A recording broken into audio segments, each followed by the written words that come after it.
Welcome back to another edition of Fact Over Feelings. In this segment, we're going to be talking about Know Your Worth. Now, before we get started, like always, if you guys could do me a big favor and hit the like and subscribe button. This is Keys to the Game on the Arnoldsthoughts podcast. Let's get straight into it. Knowing your worth. So I'm talking to one of my guys who I've been knowing for about 4 or 5 years. Me and this guy, we linked up. I've had him on the show before. You can go check out his episode. It's like 12-year pro. It's one of my first interviews that I did with him. And we're both stuck in this situation where we're always feeling like we're undervalued. And in the game of basketball, in this game, you're going to be undervalued majority of the time. A lot of times, you're not going to get what you're worth. And that's where he's at. He's just like, he's so upset because he's not getting what he's worth because of what he's done. Now, his resume is impeccable. Hands down, when you just start running off the things that he's done, I'm talking about just statistically and championships and big time titles and MVPs on all levels, the history he's made, the ability to score and win, the ability to win on every level, playing on the biggest teams, and still getting low end of the stick when it comes to opportunities and compensation. What's up, guys? I just dropped my new ebook, 6 Must-Have Steps to Be an Overseas Basketball Player. You know, I've been playing for the last 9 years. I got all the steps and the traits that you need to start your journey with networking, with getting a mentor, all the things that you need to start your journey to be a pro today. So go get that ebook, click the link in the bio, and make sure you get your steps to being that overseas pro one day. Let's go. Because a lot of this is compensation. We are 10, 12 years in the game. He said he's starting his 13th year in the game. That is a long time. And you at that stage and what you've built, the body of work that you've built, you want to be compensated on that. Like, I feel the same way. I feel like, okay, 7 championships, I should be compensated for that. I've done so much. I've grinded. I've put in 10 years. I've won this much. Like, my resume is to a stature that I need my compensation. And that's just something in the game that you're just going to have to deal with at times. But you got to know your worth. There's always going to come a time in the game when you're going to have to just say no. You got to start saying no. You got to start making moves.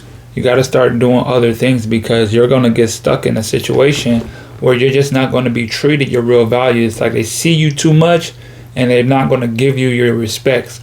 They'll give it to the next person. And that's one thing that me and him kept going back and forth. He kept saying, man, this person making this person making that. And I say, listen, bro, you know who you are. You know you're an elite of elite players when it comes to this game. It doesn't matter what if I think that the resume that you've built proves that. It doesn't matter what I have to say. I don't have to be biased. I could just look at your body of work and look at your resume that you've done in your time of playing, and it shows what you've been able to do, and it shows this is what an elite professional player looks like. And he's to the point where it's like you have to make a stand for yourself sometimes and let people understand that you're serious and you need what you deserve at some times. Like, sometimes you're playing the field, I got 2 homeboys. One, he understands, hey, I might have gotten 13, 12 like that from this area, but over here they're not. But if I can get my 8 to 9 for 10 months, and then I can double that up and do that for 2 years, then that's 160 in 2 years, basically 160 in 16 months instead of 24 months. So I'm making the money and cutting the time. And if I go play in the summer for 2 months, I might be able to make another 20, 25, 30, and then, it's a different play. But you're still cracking over 100, 115 in a year, making 100 a year. Making $100,000 a year playing basketball overseas. See, everybody thinks that you're going to come straight in and be making 200, 300,000, 400,000 because these NBA guys are coming in and they're going and they're getting $1 million contract. And these, please, to get to that point in this game, the scalability of it, it's not like that. You have to put in real work. You have to really grind. You have to really build your resume. You have to be really good. You got to make yourself like really good. You got to accomplish a lot of things. We're talking about a guy that's won the biggest competition in South America, one of the best countries in South America, MVP, and still struggling to get over the hump and get the compensation that he believes that he deserves. And that's just the game. But there's times that you got to know your worth. But I'm talking about him in this particular situation because he is a 13-year veteran. He is 4-5-time champion, 3-4-time MVP. Like, we're talking about a very elite player. But I'm just bringing in the concept that once you do get yourself to being an elite player, when you do build your resume, there are going to come points in time that you're going to have to understand that I have to stand on something. I have to say, you know what, I'm not taking less than this in order to go up. I have to be like, I'm not taking less than this no more. Something's got to give. Enough is enough. I need more than that, and I'm not budging.